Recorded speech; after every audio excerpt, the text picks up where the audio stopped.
เรื่องราวการสูญหายของผู้คนและสัตว์ในโลกนี้ล้วนแต่มีมาแต่ปฐมโบราณอดีตกาลอาจจะเป็นย้อนผู้คนหรือสิ่งเหนือธรรมศาสตร์ก็อาจเป็นไปได้ซึ่งทุกยุคทุกสมัยก็ยังมีเรื่องราวการสูญหายของบุคคลที่ยังคงเป็นปริศนาเท่าทุกมือนี้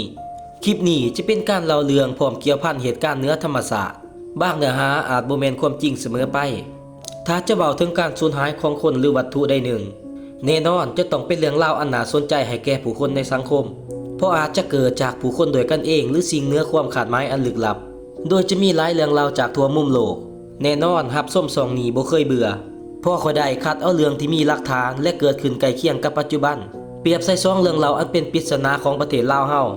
ซึ่งได้สร้างความสงสัยความโศกเศร้าให้แก่ครอบครัวผู้สูญหายอย่างบ่มีวันลืมโดยต่อไปนี้ข้าพเจ้าจะบ่ขอบอกชื่อเพื่อเป็นการให้เกียรติและญาติผู้คนบ่พอใจกับคลิปนี้ย้อนกลับไปปี 2012 ที่นครหลวงเวียงจันทน์ได้เกิดเหตุการณ์ลักพาตัวบุคคลสำคัญกลางบุคคลจำนวนหลายซึ่งลาวเป็นผู้เฒ่าเกิดวันที่ 17 เดือน 2 ปี 1952 ที่แขวงคำมวนเมืองหนองบกบ้านดอนเขียว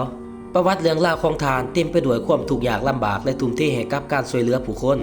ลาวเป็นลูกโกะผอมยากจนแต่ก็มีพรสวรรค์เรียนเก่งอันเด่นระดับแขวงหลังจากนั้นความพยายามบวกพรแสวงจึงเฮ็ดให้ลาวได้ทุนเรียนต่อต่างประเทศปี 1974 ผ่านไปหลายปีชื่อเสียงเรียงนามของทานโด่งดังกึกก้องหลายประเทศแต่ย้อนลาวมีความรักต่อบ้านเกิดจึงได้ตัดสินใจกลับประเทศในปี 1981 และการกลับมาครั้งนี้ก็ได้สร้างการเปลี่ยนแปลงพัฒนาหลายอย่างมันสมองอันฉลาดหลักแหลมนำพาผู้คนแก้ไขนับมือดีขึ้นหลายเท่าถ้าจะให้เล่าประวัติคุณงามความดีอาจจะยาวเกินไปหากใครอยากฟังประวัติของทานอย่าลืมคอมเมนต์ขอกันเด้อย้อนเวลาไปในวันที่ 15 เดือน 12 ปี 2012 ที่นครหลวงเวียงจันทน์เล่าได้ถึงลักพาโตขึ้นรถตู้และสูญหายไปแบบบ่มีวันหวนคืนทิมไว้เพียงขอสงสัยอันเป็นกฎเหล็กที่ไผก็บ่อาจฮู้แต่อดีตถึงปัจจุบันผู้เป็นเมียพร้อมลูกก็ยังโศกเศร้าเสียใจพร้อมความสงสัยกับเหตุการณ์ที่เกิดขึ้นการเวลาผ่านหอดปัจจุบัน 2025 รวม 13 ปี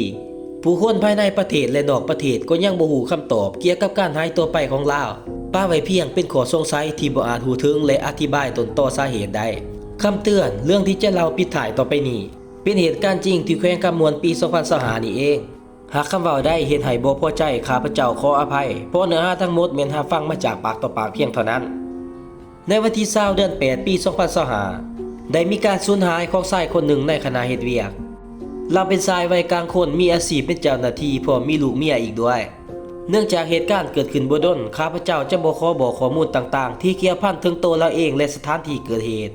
ย้อนกลับไปในอดีตเล่าได้กำเนิดในครอบครัวทุกข์ยากถึงจะลำบากเพียงใดเพิ่นก็ยังเติบใหญ่เป็นคนหูผู้ดีและสามารถผ่านการสอบชิงเป็นเจ้าหน้าที่ในที่สุดนับแต่นั้นมาเล่าก็ปฏิบัติหน้าที่อย่างซื่อตรงโดยบ่เอาเปรียบไผชื่อเสียงของเพิ่นเป็นที่หูจักในแขวงคำมวน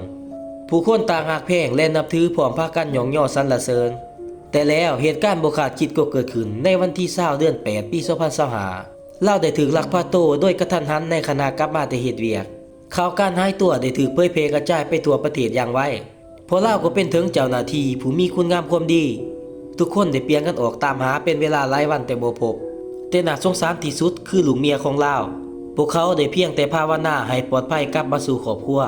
กล่าวเว้าได้เลยว่าบ่มีมื้อใดที่ลูกพ่อเมียบ่เสียน้ำตาสถานการณ์เต็มไปด้วยความโศกเศร้ากังวลแต่แล้วสิ่งที่พวกเขาย่านก็ได้เกิดขึ้น